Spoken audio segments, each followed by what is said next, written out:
भारताचा पाकिस्तानसोबत व्यापार बंदीचा निर्णय। पहलगाम दहशतवादी हल्ल्यानंतर वाणिज्य मंत्रालयाचा पाकिस्तानसोबत व्यापार बंदीचा निर्णय। भारत 7 मे रोजी क्षेपणास्त्र चाचणी करणार। हवा, पाणी आणि जमिनीवरून पाकिस्तानला घेरण्याचा प्रयत्न।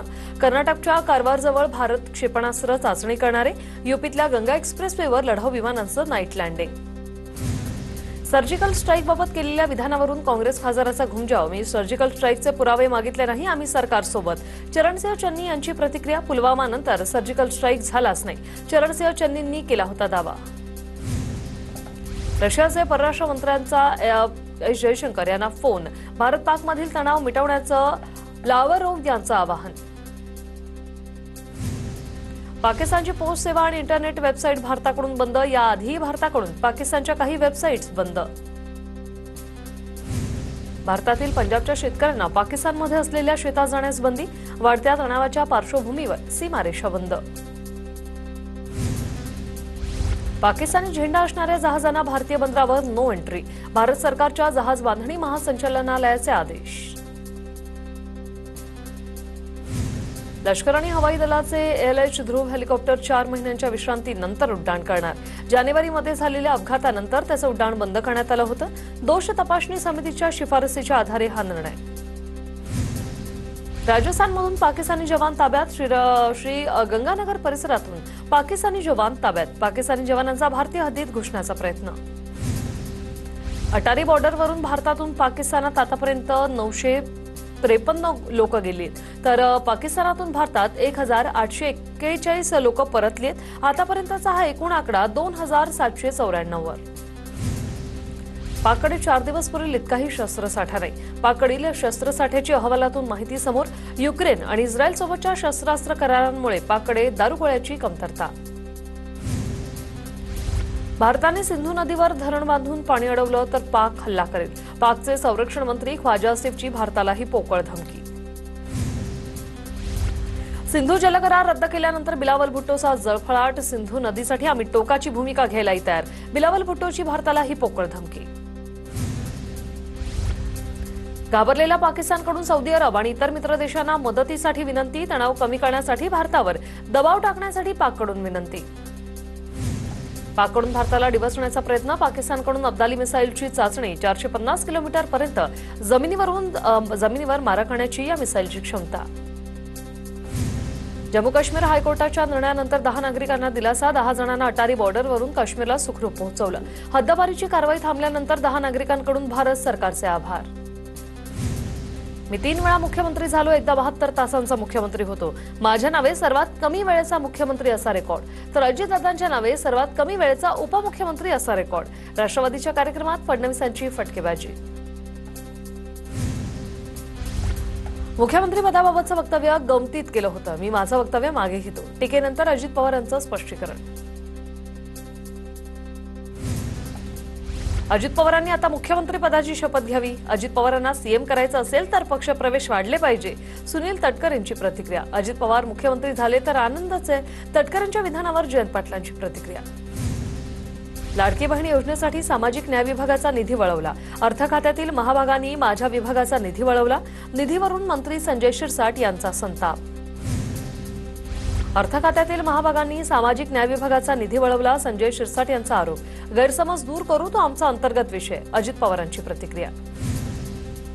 यापुढे निवडणूक लढवणार नाही, दीपक केसरकरांनी दिले राजकीय निवृत्तीचे संकेत। सावंतवाडीत बोलताना शिंदेच्या शिवसेनेच्या दीपक केसरकर यांचं हे विधान। परदेश पर्यटन सोडून काहींनी कार्यक्रमाला यायला हवं होतं। गौरवशाली महाराष्ट्र महोत्सवात नारायण राणेंचा उद्धव ठाकरेंवर निशाणा। बाळासाहेब ठाकरेंमुळे मी मुख्यमंत्री झालो, राणेंची प्रतिक्रिया। नाशिकमधील कुंभमेळ्याच्या कामावरून छगन भुजबळांकडून नाराजी व्यक्त। मेळाव्यासाठी कामासंदर्भात अधिकारी उडवाउडवीची उत्तरं देत असल्यानं भुजबळांकडून नाराजी व्यक्त। अशोक चव्हाणांचे पुतणे उदय चव्हाण दादांच्या राष्ट्रवादीच्या वाटेवर। प्रताप चिखलीकरांच्या माध्यमातून अजितदादांची भेट घेतली। उदय चव्हाण माजी नगरसेवक आणि सेवानिवृत्त प्राध्यापक। 11 मे रोजी अजित पवारांच्या उपस्थितीत पक्षप्रवेशाची शक्यता। धीरूभाई अंबानींनी बाळासाहेबांना मला मुख्यमंत्री बनवण्यासाठी सुचवलं होतं। गणेश नाईकांनी जुना किस्सा सांगितला। धीरूभाई अंबानी आणि बाळासाहेबांची चांगली मैत्री होती, गणेश नाईकांचं वक्तव्य।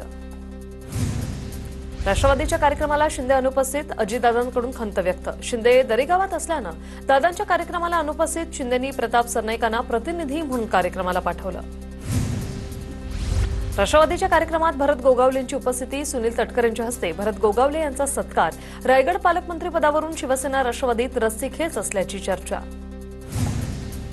ईव्हीएममध्ये घोटाळा केला तसा जातीय जनगणनेत करू नका, जितेंद्र आव्हाडांची प्रतिक्रिया.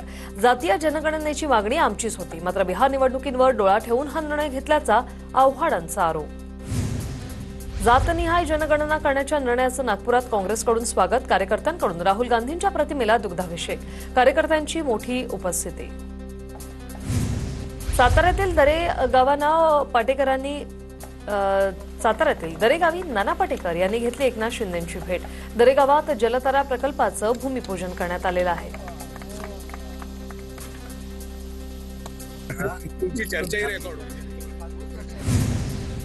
साताराच्या महाबळेश्वरमध्ये 3 दिवसीय महापर्यटन महोत्सवाचं आयोजन. तिसऱ्या दिवशी निघालेल्या शोभायात्रेला पर्यटकांची गर्दी. शोभायात्रेत मंत्री शंभूराज देसाईंची हजेरी.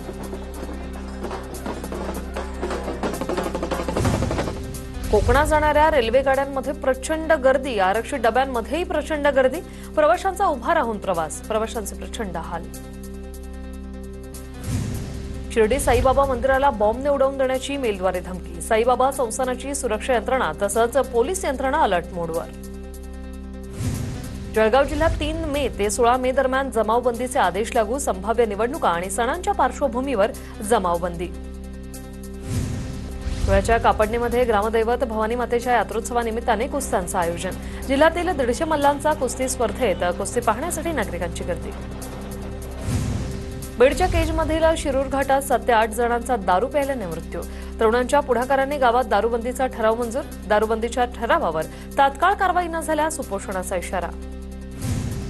पालकमंत्री पंकजा मुंडेंच्या उपस्थितीत जिल्हाधिकारी कार्यालयात बैठक. स्थानिक आमदारांसह प्रशासकीय अधिकारी उपस्थित. पंकजा मुंडेंकडून शासकीय कामांचा आढावा.